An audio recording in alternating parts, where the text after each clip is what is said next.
Hello, welcome to Low Intermediate English Conversation again. Professor Kentley here. And today we are going to talk about body language and using your voice. This is to prepare you for the midterm. This is also relevant to the final. So let's talk about the midterm for a bit. For the midterm, I'm going to have you record some prepared responses. I wish we could do it live. This is kind of really weird doing it online with recorded responses, but it'll have to do. So the topic is scholarship application. So imagine you're applying for a scholarship application. Applying for a scholarship, let's say from some foundation, could be university, could be some private foundation, and you might have to go and do an interview with a committee. When I was in college, I did this a little bit. You might have to also. So let's imagine you have to go to an interview for a scholarship, to a scholarship committee, and different kinds of scholarships and scholarship committees. It could be composed of at least professors and university administration people, and if it's maybe a private or non-university scholarship, there could also be professors and school administrators, school officials, but also maybe some business people who are involved in the foundation, people in the community who are very professional and are looking for maybe future potential professionals and leaders and scholars.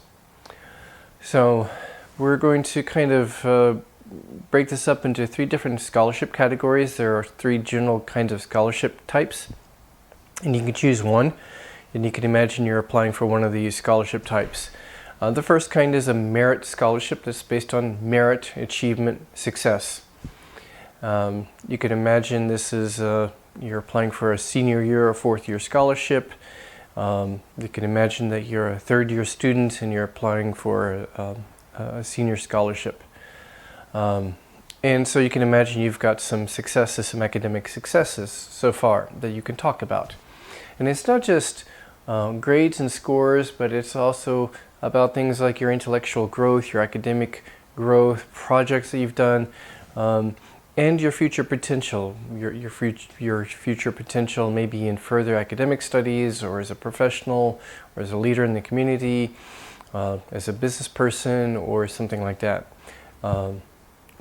So they're looking for merit, success, so far as a student. It could also include, things like extracurricular, that is outside of classroom activities, like student clubs. And I don't mean drinking clubs or anything like that, but I mean, for example, business student associations, academic clubs for particular departments, like, clubs for French majors, or for science majors, or for community service, and things like that. And those would be other signs of merit or success they are looking for.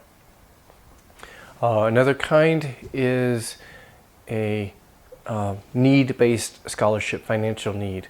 So you will need to demonstrate financial need. Your family's had a hard time financially.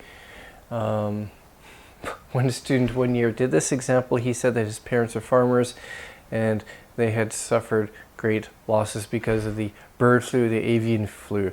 That was cute. You don't have to make up something silly like that. I mean, you should be fairly honest or reasonable.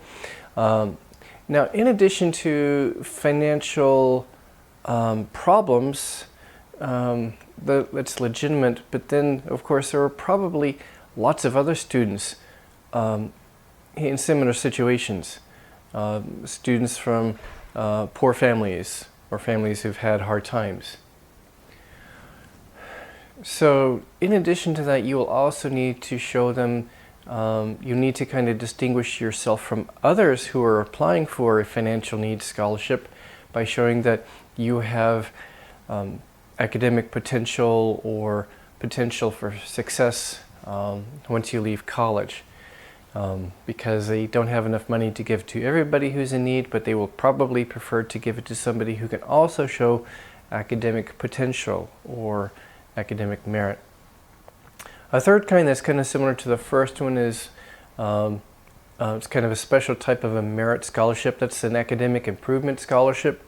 Let's say you started out with really poor grades in college and then you worked hard and you really improved yourself. So this is similar to an academic merit scholarship, but it's more of an improvement-based scholarship.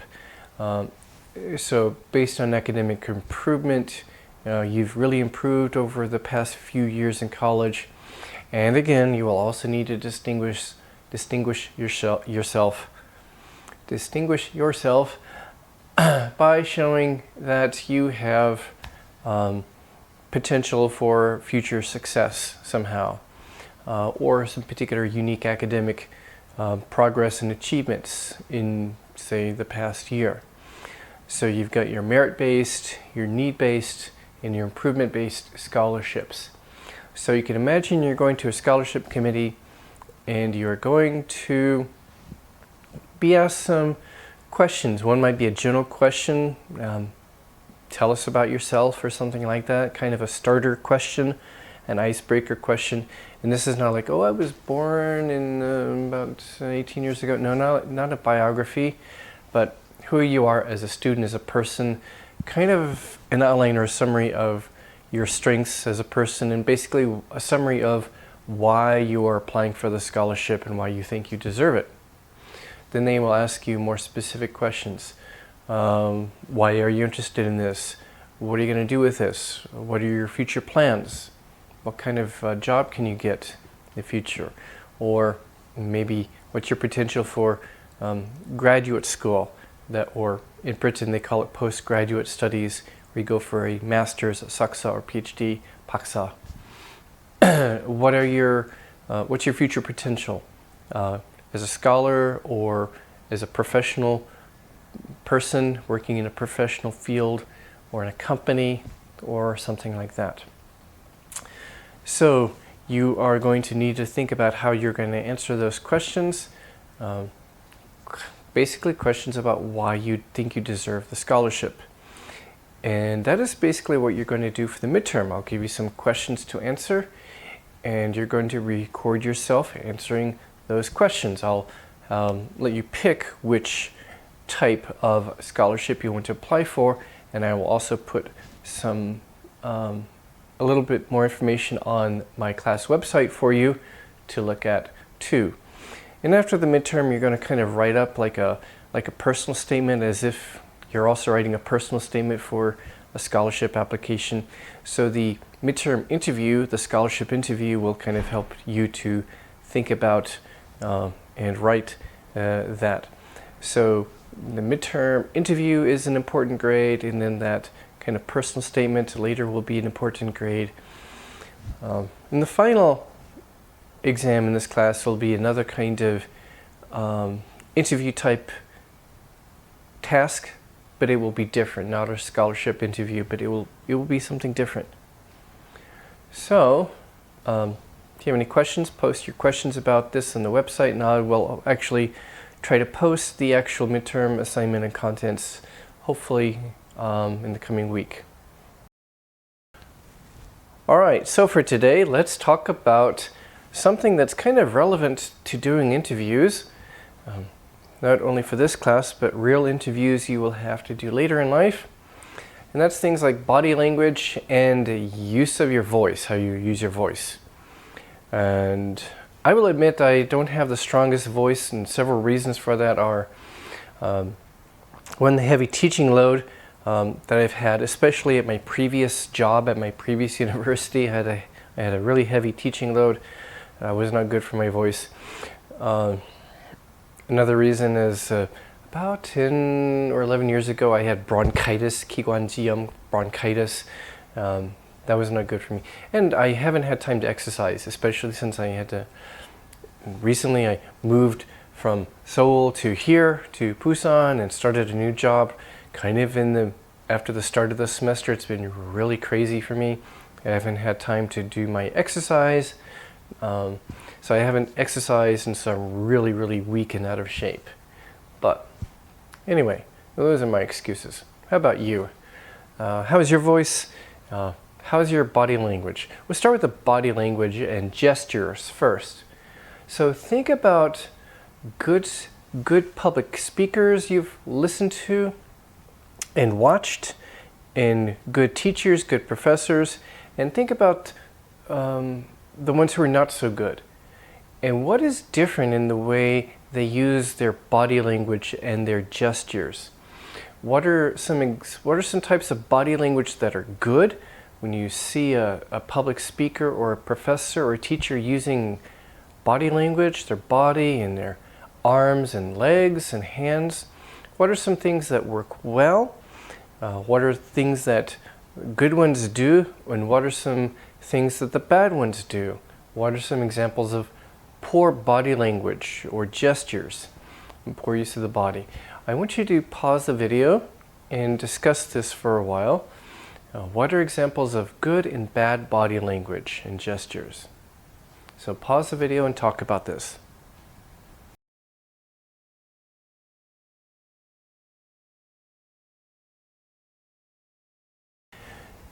And we're back. So what are some things that you talked about?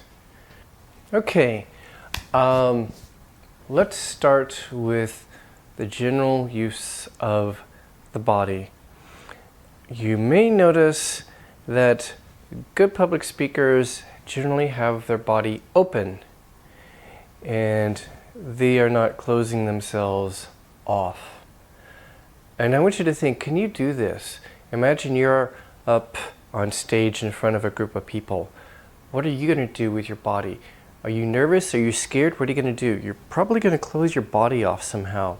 It's a self-protective kind of psychological mechanism. It's a self-defense measure. You tend to close your body off. Or if you're doing an interview, you might tend to do the same thing also. So,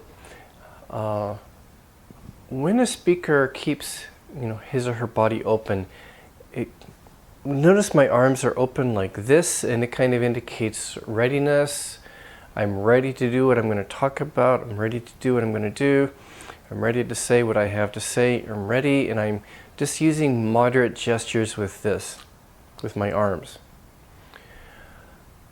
In one of my previous jobs, I used to help new professors with classroom teaching, and sometimes I would observe their body language. I would observe new professors, new teachers, and give them some feedback on their body language. And I tended to notice this with those who are really new to classroom teaching. They will close their bodies like this. Now, another thing in, I think, East Asian culture, this is also considered kind of arrogant or proud. I might do this occasionally if I'm teaching, but not much, because not only might it look arrogant or proud in East Asian culture, in Western culture it would seem kind of maybe lazy if I keep doing this, sort of lazy looking. And also I'm closing my body off. I'm closing my body, protecting my body. Think back to when we were hunters 20,000 years ago. These psychological defense gestures or defense mechanisms come from, our past. Closing your body. Or this. This might be okay. It might be relaxed, look relaxed if I just hold my wrist with my hand for a little while. But if I keep doing this for a long time, it's a defensive gesture, and it might show I'm nervous or I'm lacking confidence. If I keep doing this, this is protecting the body. Another thing might be, crossing the legs, maybe standing. Not so much when standing. I have maybe once I saw a new professor doing this while standing. It's kind of awkward. More often, what I will see, it's kind of similar if you have a chair. So I'll grab a chair and I don't know if you can see this, I will kind of grab the chair with my hands and kind of lean on the chair. So I'm leaning on a chair right now, or maybe in a classroom you might have a kind of a lectern or a podium, and I've seen people kind of hold on to that.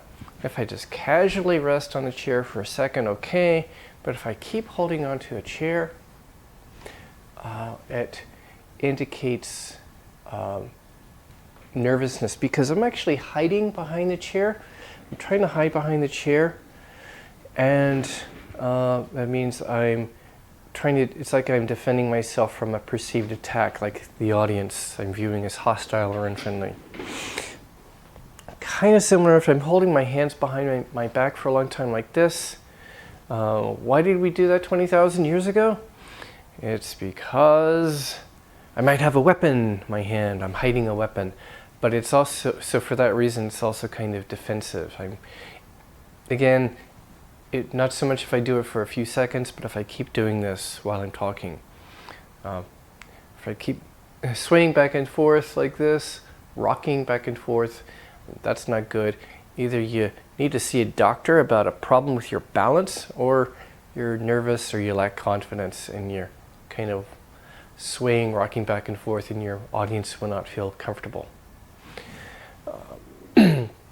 Keeping your body open, kind of like this. Your legs are, about 30 centimeters apart or so. Your arms are generally open. And I use my arms kind of gradually for a kind of flow, the flow of thought, flow of my discussion, flow gestures, maybe occasionally emphasis. If I'm pointing to a PowerPoint, look at this. Okay, let me draw your attention to this. And by the way, another thing is, if my PowerPoint is here, I'm going to stand to the side when I'm referring to my PowerPoint or something. Don't want to stand in front of it. Let's see, what are some other gestures? Well, another thing that people do when they're nervous or lacking confidence, besides the sort of psychological self-defense gestures, also this, I saw this once, a new professor doing this defensive gesture. Another thing that people do is kind of rubbing themselves, and psychologically it's kind of like you're soothing yourself. Like, there you go, calm down, it's okay. You're rubbing yourself, stroking yourself. Maybe not like this, but maybe the fingers. So if you're talking and you're rubbing your fingers, that indicates maybe you're nervous. Rubbing the face, scratching your hair. If you have to scratch your hair too much, get a better shampoo, or realize you're scratching your hair or playing with your hair because you're nervous, playing with your hair or scratching your hair or something. Of course, resting your head on your hand is a sign of boredom. I don't want to be here, that kind of thing. So people rub themselves or maybe hold their hands too much because they're kind of trying to calm themselves down by stroking themselves psychologically. That's what's happening. What else? Your general motion or movement is kind of relaxed. My arm gestures are kind of comfortable, like this. I sometimes see younger Americans on TV, and their arms are kind of really over gesturing, and it makes the listener or the viewer feel kind of nervous. Like, okay, you need to cut down on your coffee there. Ooh. Scratching yourself, again, it's you're stroking yourself. Scratching yourself in any kind of way can be a sign of nervousness. Itching. For itching too much, get some good lotion before you give a presentation or you do an interview.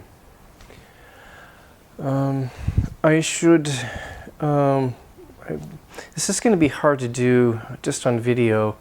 It would be helpful to have at least another person or to do this in a live classroom. Interview dynamics. Okay, you walk into an interview room. scholarship interview, job interview, whatever. You could be facing several interviewers, and it really depends on the kind of interview and all. It could be, one interviewer seated directly across from you, or a group of interviewers, and you sit down and they're all looking at you. You're in the hot seat, and they do this deliberately to see how you act under pressure. That's one of the reasons. So, if you are sitting down at a table, I'm going to have to adjust the camera. Okay, job interview. My office is still kind of messy, so we'll do our best. Notice I don't have a table in front of me, and some interviews you may not have a table, which is even worse because you don't have a place to rest your arms. If you do have a place, of course, again, you don't want to make the mistake of closing off your body, clasping your arms like this, or folding your arms. If it's on the table, keep your arms maybe open, more or less on the table, or just a chair. My arms are kind of open like this. My body is open. Try to sit straight like this. Posture is important, not only for interviews, but in general life. When I was young, I was in high school, and I would often slouch in chairs in high school like this, and that was not good for my back. Don't. Also, crossing your legs. Crossing your legs is another kind of defensive gesture, and I don't know about East Asian culture exactly, but in Western culture, guys cross their legs like this, and women like this usually, more often, not always, but of course in a more professional setting, especially a job interview, you want to keep your legs open too, and kind of in a comfortable position, comfortably open, maybe 10 centimeters apart. So especially ladies, it's not good to wear short skirts in any kind of interview, or if you're just on the job, if you're working in a company. Short skirts are not good because you have to cross your legs, and crossing your legs is a defensive gesture, and doing it for a long time is not good for your back, I think. So it's not good for your posture, your back, your muscles. So just wear regular length skirts or whatever, something more comfortable also. So next I want you to think about nervousness. We talked about some signs of nervousness in talking, like in talking to a group of people. Can you manage your nervousness? What does nervousness mean? If you're nervous, is that a bad sign? Does it mean you're going to do poorly? Does it mean that you're going to make mistakes? Does it mean that you're not prepared enough? Is nervousness a bad thing? I want you to discuss nervousness. Is it good? Is it bad? How can you handle it? Is it something you should overcome, or is it something you should manage? Talk about these questions for a while I put the camera back up. All right, let's talk about nervousness. Do you feel nervous speaking in front of groups of people? I actually have become quite used to it. I've been teaching for a long time, and I am comfortable speaking in front of large crowds. I have spoken in front of large groups, even 1,000, 2,000 people, and it was fun. It really is, but some people are really, really afraid of public speaking and speaking in front of crowds.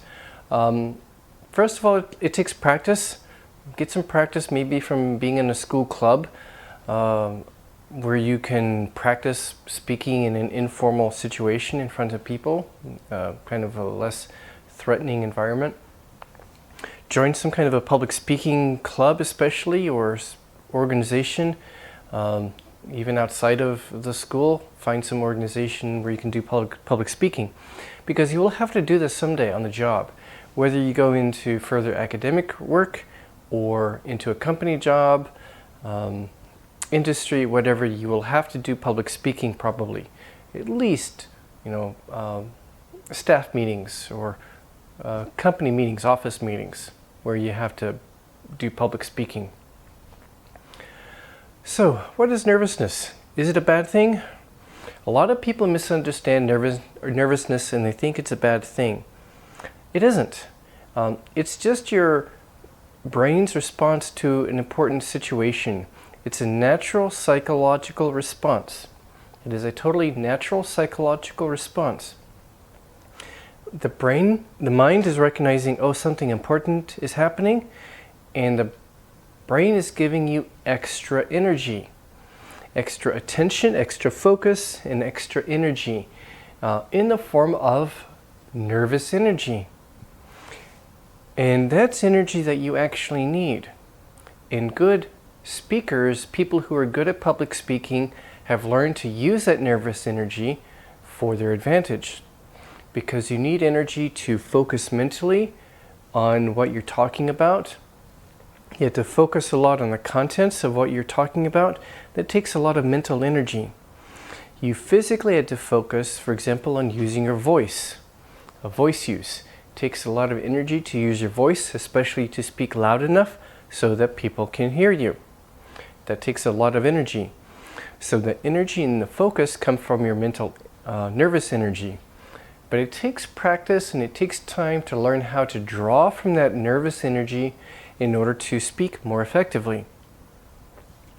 So, nervousness is not a bad thing.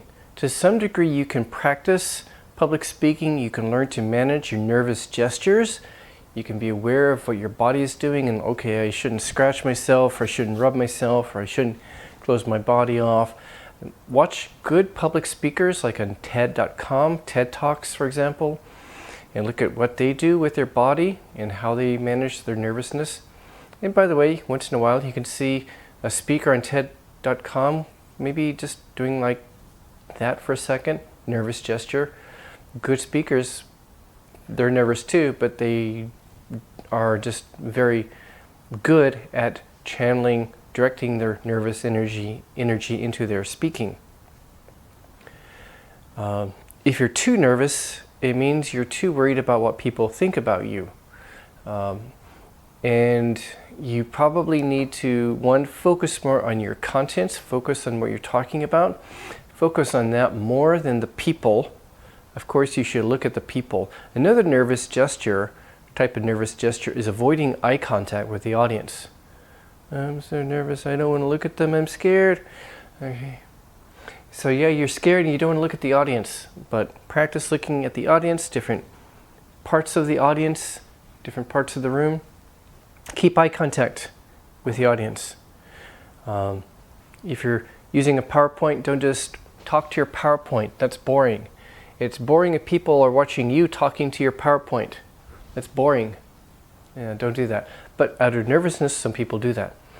Another nervous gesture or nervous kind of thing that people do is they talk in a slow, low, monotone voice. Monotone, there's no intonation.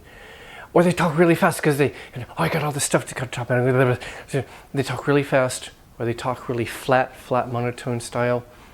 You need to have intonation in your voice, especially in English.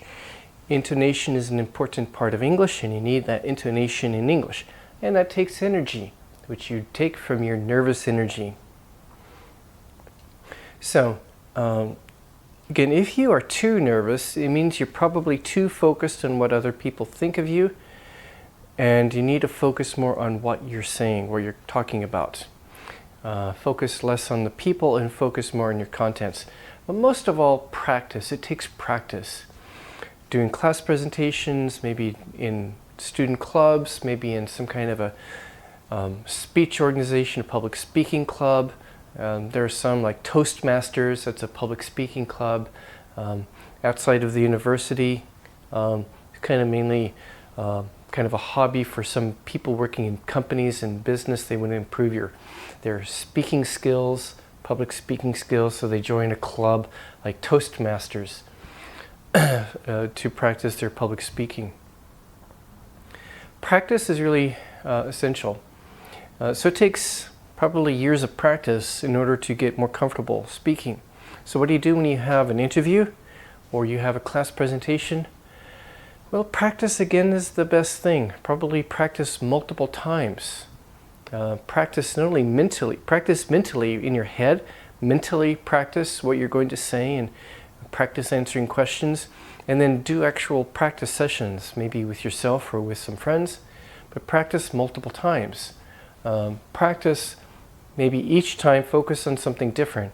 A few times practice focusing on the contents of what you're going to say, practice different kinds of questions that you might be asked.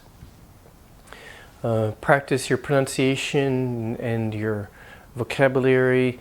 Practice how you make eye contact with the audience. Practice maybe if it's a presentation, practice how you're going to talk to people and use your PowerPoint and things like that. And so practice multiple times, live practice, actual talking, and also practicing in your mind, because that way you can also think about things that might happen or things you might do. Mental rehearsal, mental practice, and live practice, actual practice. Okay, so next, notice my voice is getting a little sore because I just did some other lectures for another class. What about your voice? Think about good public speakers and poor public speakers. What's different about their voice? How can you use your voice? If you have to give a presentation to a class of 30 or 100 students, or you have to do public speaking, maybe in a company, you have to talk to a lot of people. How do you use your voice? That's kind of hard, and it takes practice too. So, how can you make your voice clear enough so that a group of people can understand you? And what are some mistakes that people make in speaking, mistakes with their voice, and what are some things that you can do to speak better? What do you think? Pause the video and talk about this for a while.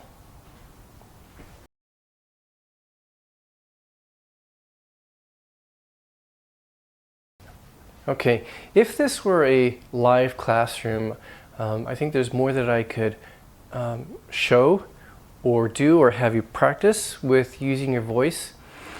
It's something that's taken me, I guess, years to learn. And like I said, right now I'm not exercising. I haven't been able to exercise since I moved down to Busan. And that's a problem for my voice. My voice is weaker now because I have not been able to exercise. I'm still moving into my office, still catching up on my work here. All kinds of, it's just, I haven't gotten into kind of a regular schedule yet. As soon as I do, I want to start jogging, because what we call aerobic exercise, aerobic means you're breathing and using oxygen a lot. That's one of the best things for your voice, for your lungs. So jogging or swimming or bicycling, something like that is really good for your lungs and your voice, especially if you are going to be speaking a lot in a job someday. If you have to do a lot of public speaking, for example, especially do that. Take care of your health, eat well, sleep properly. That's really important. If I don't get enough sleep, I can't talk very well. Many times, if I don't sleep well enough. Drink water. Water is the best thing. Not too cold, not too hot. Something like water is the best thing to drink while you're talking, and then before and after you're talking.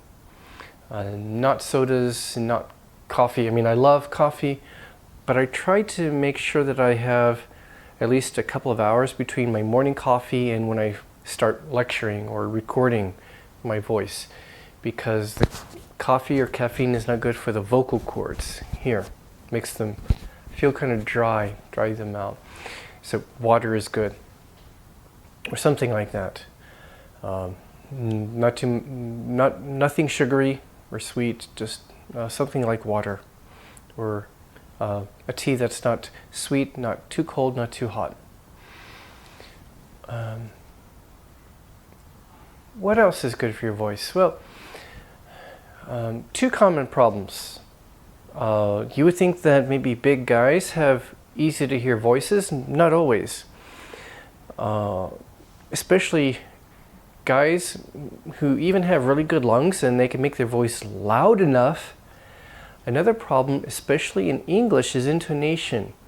So even if you have a good loud voice, if you don't have enough intonation, it's hard to hear you or understand you clearly, or it's hard to pay attention for a long time because it's too flat, a bit monotonal.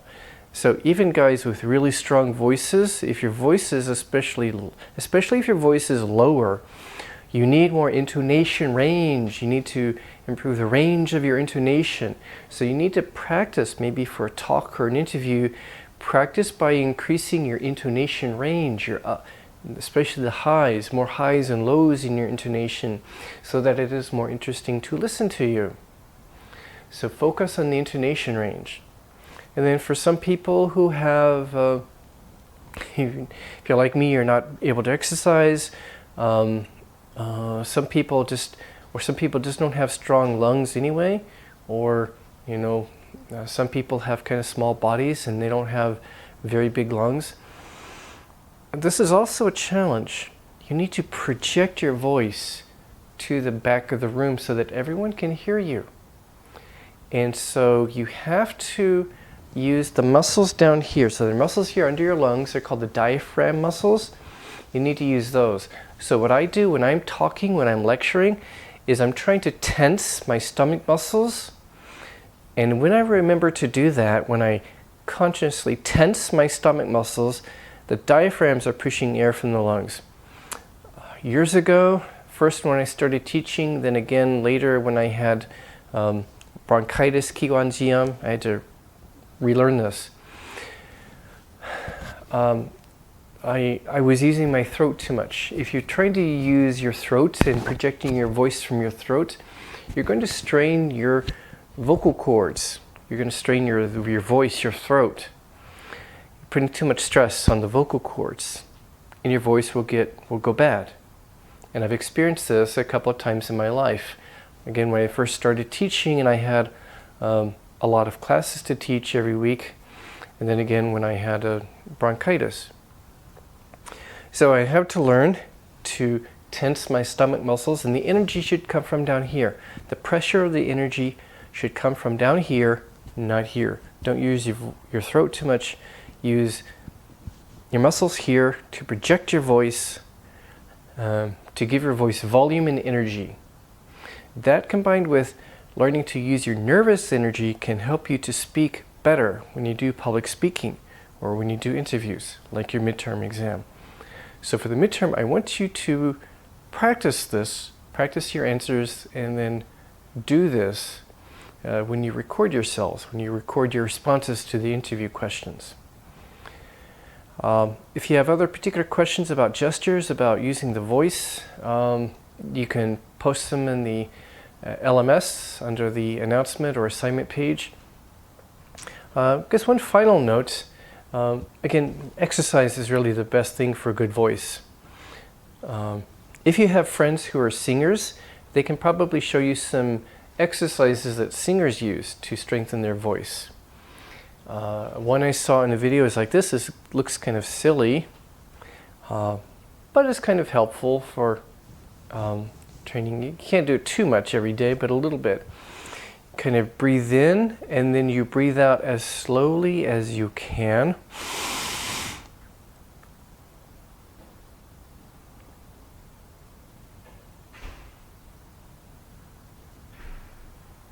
Okay, that was one breathing out right there.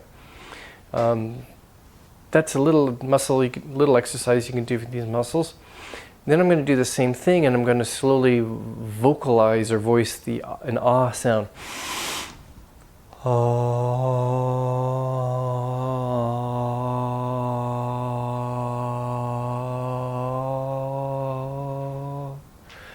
Okay, should be able to do it longer, but of course I'm also pressing in the stomach while I'm doing this. Okay, it sounds silly, but doing that a little bit can help.